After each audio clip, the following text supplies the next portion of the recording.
reason to cheer. Let's go. 'Cause Jesus, your love is for everyone. We're gonna shine your light today. So come on, clap your hands and everybody dance. The party is popping, nobody's stopping. We're gonna do it right and have a good time. All for you, Jesus, 'cause you're always with us. It's time to start the party.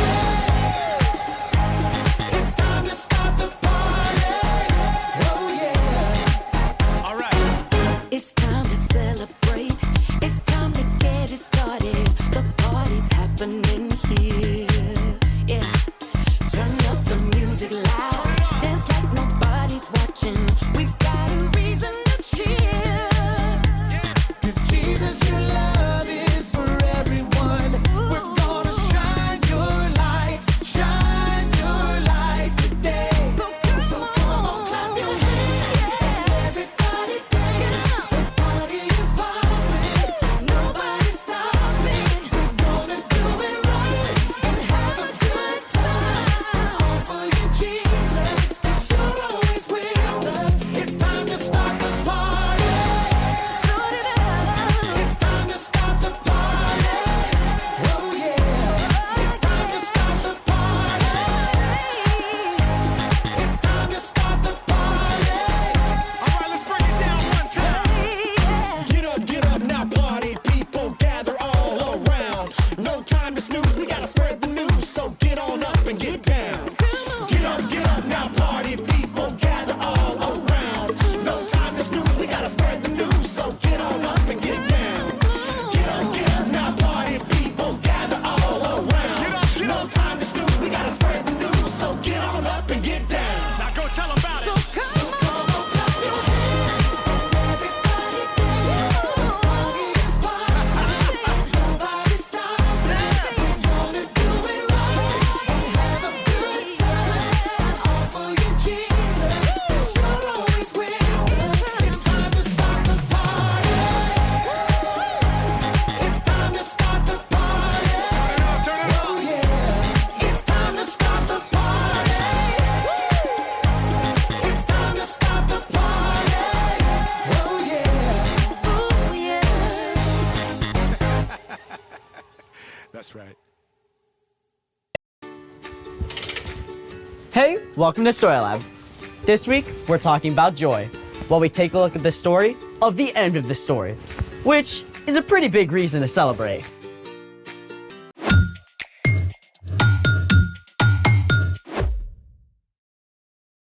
Hey, I'm Sebastian. And I'm Skylar. We're talking about joy, which is choosing to celebrate what God is doing. Whoa, hold on. I love a good party as much as anyone, but I can't handle a luau when it's freezing. It's 97 degrees outside. But it's Arctic in here. Okay, I might have gotten a little carried away with the AC. Well, can you uncarry away? Fine. So cold. Okay, I turned off the AC. Still cold. Yeah, well, it's gonna take a little bit to warm up. In the meantime, I am a human icicle. Yeah, you do look a little frosty around the edges. I feel frosty around the edges. Oh, hey, that gives me a great idea. Like your great idea to crank the AC? Well, it involves a hot plate. Oh, I'm in. Let's make it. So, what are we doing? This.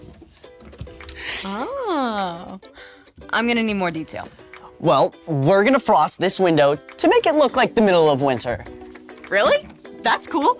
Well, frosty. Of course. If you do this at home, you can use your actual windows. All you need is some Epsom salt, dish detergent, and a spray bottle. Plus a way to heat up the water in a cooking pot.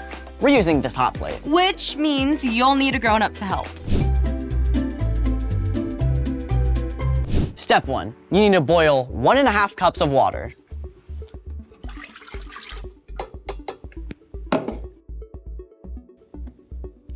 This is where we cut to 3 minutes from now.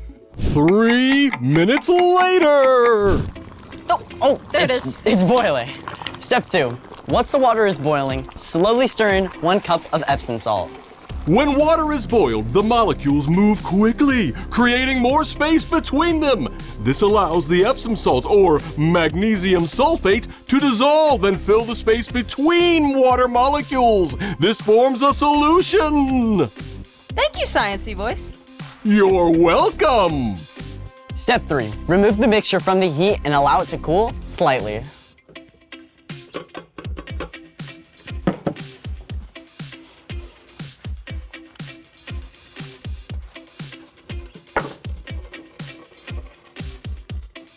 Nice oven mitts. Thank you. Step 4. Stir in 3 tablespoons of dish detergent. Step 5. Pour the mixtures into the spray bottles.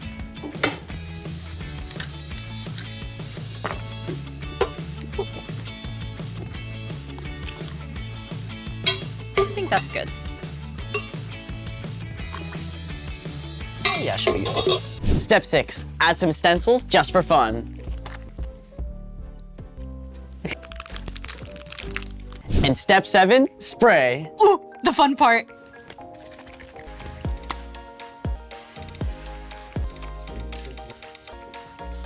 Smells good. It does. Done. Doesn't look very frosty yet. Well, we have to wait for the water to evaporate. 1 hour later. Can we look now? I think so. Ooh, looks like Christmas. Frost at its finest. As the mixture on the glass cools, the Epsom salt is forced out of the solution as a solid, forming crystals. You can't really see much through the glass. Just a glimpse. Speaking of not seeing things clearly yet, it's time for The story before the story. Today we're in Revelation, the very last book of the whole Bible. The other 65 books of the Bible mostly tell the beginning and middle of God's story. How God created a beautiful, perfect world, but people turned away from God. How from the beginning, God had a plan to restore us into relationship. How God sent Jesus to live and die in our place and return to life. And how Jesus' followers began to spread the news about Jesus and start new churches everywhere they went. We live in this middle part of God's story, sharing the love of Jesus in a broken world. But Revelation tells what the end of God's story will be like. So today, we're starting at the end of the story. Take it away. Hey everyone, I'm Jen, and today we're reading someone's mail. Don't worry though, this letter was written by Jesus' close friend John to a group of churches in Asia Minor, which we know today as Turkey. John wanted this letter to be passed around between the churches and read aloud to all the Jesus followers. I think he'd be thrilled to know we're reading his mail too. Now, there's a reason John had to write a letter instead of just visiting these churches. The Romans had exiled John to the island of Patmos. This was basically like being in jail. John wasn't stuck behind bars, but he sure couldn't go anywhere. John had spent his whole life sharing about the love of Jesus, and even on Patmos, he didn't give up hope. John continued to talk with God, and one day, the Holy Spirit gave John a vision.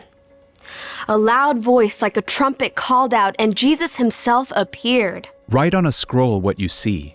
Send it to the 7 churches in Asia Minor. John fell down at the feet of Jesus. Do not be afraid. I am the first and the last. I am the living one. I was dead, but now look, I am alive forever and ever. Jesus gave John special messages about things that were going to happen. Some would happen soon, while others would happen closer to the end of time. This is where our letter comes in.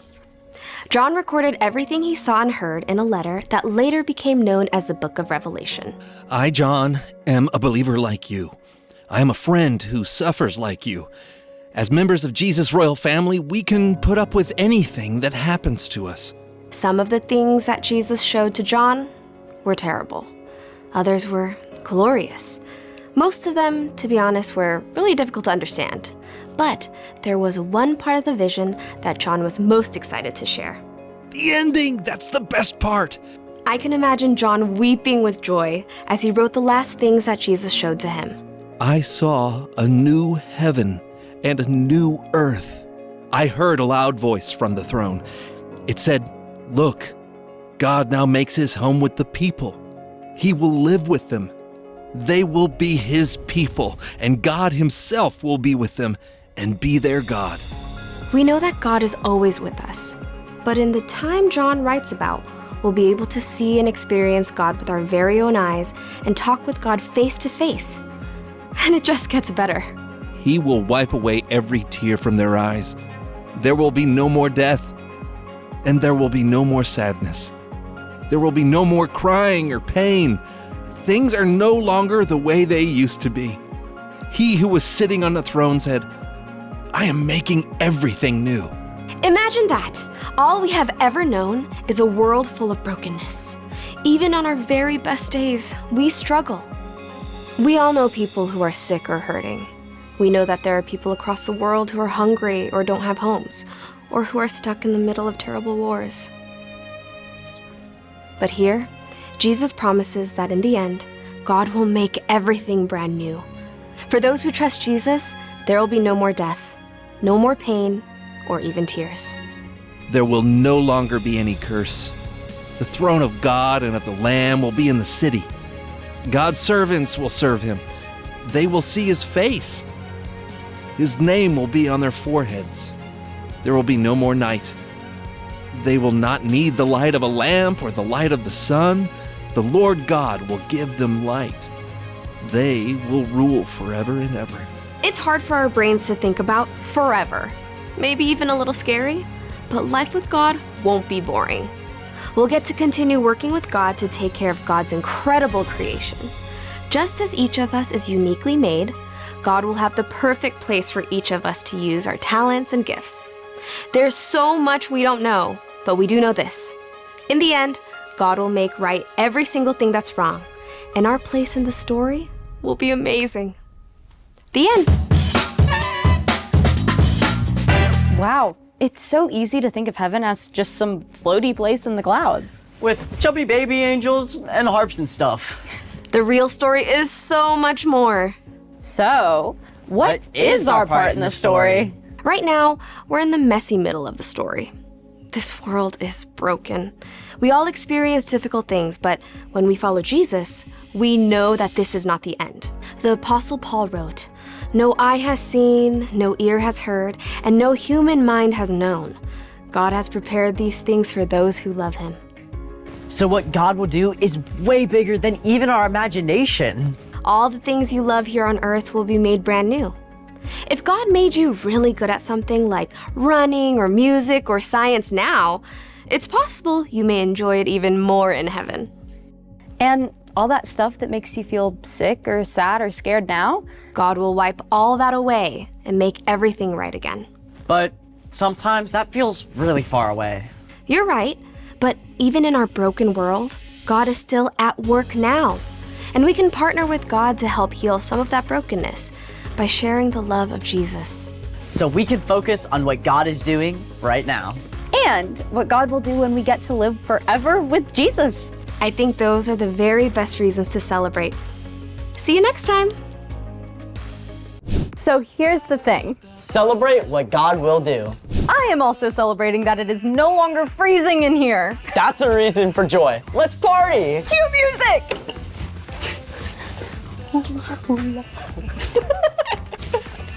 Thanks for joining us in the Story Lab. See you next time.